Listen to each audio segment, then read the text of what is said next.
Check out the testimony of this ex-warlock who used to practice witchcraft on Christians. My father's side was all witches and warlocks. We lived on witchcraft. We had a contract direct with the devil himself. My father, I remember when I was younger, like 8, 9 years old, I would see him go into the room to worship the devil, and I could feel the presence of the devil come into that room. And my father would worship and speak in tongues and demonic tongues and worship and put flowers and put candles and put water. At 7 o'clock at night to 5 in the morning, I was already going to demonic church. I was going to witchcraft church. I was being trained to be a warlock. I was being trained with witches that were in the religion for 30 years, 40 years, 50 years. They was training me to learn how to speak to principalities, spirits in the ground, the devil himself. You couldn't speak to the devil right away. You had to earn your right to speak to the devil. And my whole childhood was stolen. My whole childhood was worshiping the devil, going to demon church. I would go to demon church from 7 in the evening to 5 in the morning, being trained by witches and warlocks, colors, principle,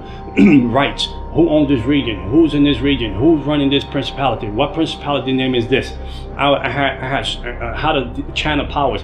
At the age of 13 years old, I was astral projecting my body. I would leave my body home and go to regions and go into the spirit realm and curse dark side, curse neighborhoods, put spirit of prostitution, spirit of drugs into the neighborhood, homosexual spirits here, demonic spirit here, spirit of murder, spirit of suicide. I know how to channel all those spirits into the neighborhood. At the age of 15, 16 years old, I was going into hospitals and putting death in ICU, death in one room, so this person couldn't die, because I wanted to be promoted with the devil, to move up that ranks, to be the biggest devil worshiper in New York City. I would go to 5 clubs or 5 lounges a night to look for people to recruit to the dark side. I would tell people their fortune. I would tell people their lives. I would tell people things that they did, things that was going to happen to them, that then they had no clue who I was. They didn't know who I was. I just had the demonic powers.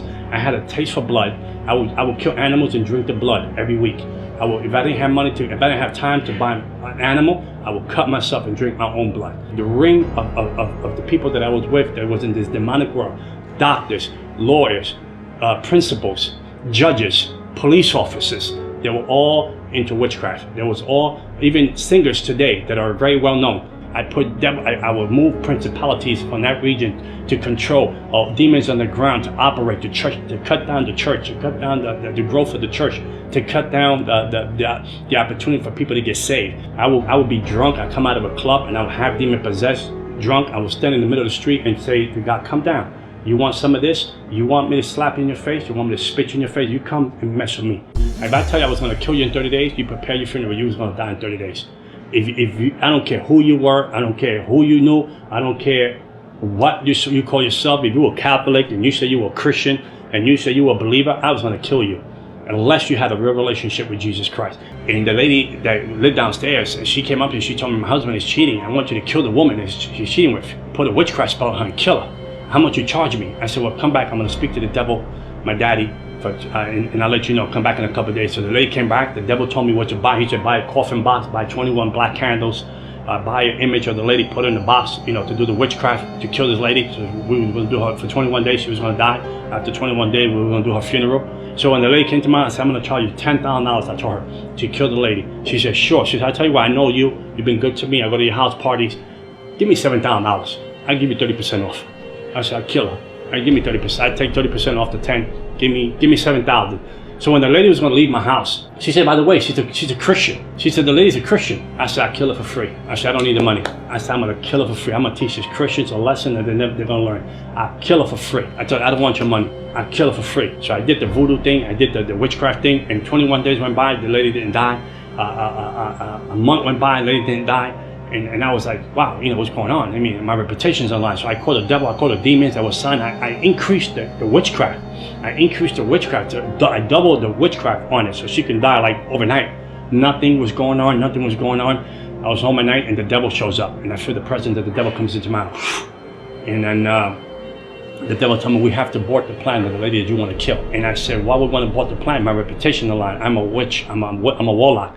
If I don't kill the lady, they're going to think that I don't have any powers.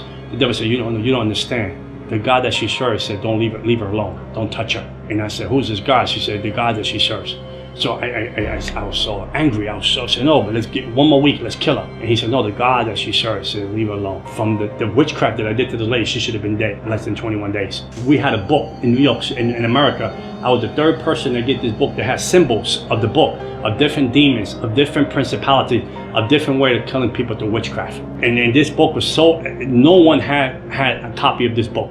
You couldn't have a copy of this book unless the devil signed off on it. And I was the third person that received that book. And I would take symbols from that book and do witchcraft to people and put people in make people lose their mind. I put witchcraft on people, make people get diseases out of nowhere. I put witchcraft on people, make people get leprosy. I put witchcraft on people, make people get cancer. I mean, I did witchcraft to people. I gave people miscarriages. I gave people abortions. I put people in hospital for surgeries that didn't even have to go surgeries.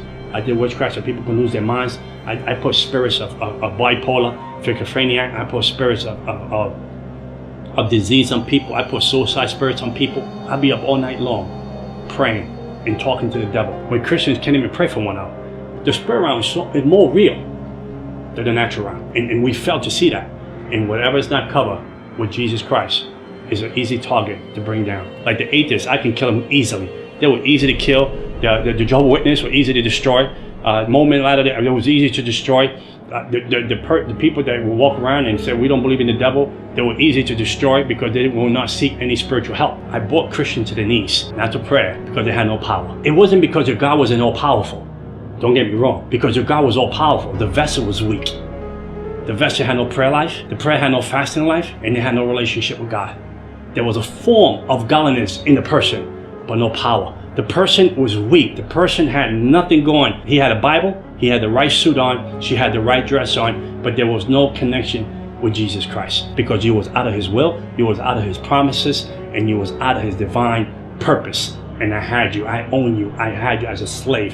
I broke you, I put witchcraft on you. I kept doing that to Christian after Christian after Christian, after families, after churches. I chased everything down that represented the cross of Jesus Christ. For we wrestle not against flesh and blood, but against principalities, against powers, against the rulers of the darkness of this world, against spiritual wickedness in high places. For though we walk in the flesh, we do not war after the flesh. For the weapons of our warfare are not carnal, but mighty through God to the pulling down of strongholds. Therefore, put on the complete armor of God, so that you'll be able to resist and stand your ground in the evil day. And having done everything, to stand firm. So stand firm and hold your ground, having tightened the wide band of truth around your waist, and having put on the breastplate of righteousness, and having strapped on your feet the gospel of peace in preparation. Above all, lift up the shield of faith, which you can extinguish all the flaming arrows of the evil one, and take the helmet of salvation and the sword of the Spirit, which is the word of God. With all prayer and petition, pray at all times in the Spirit, and with this in view, stay alert with all perseverance and petition for all God's people.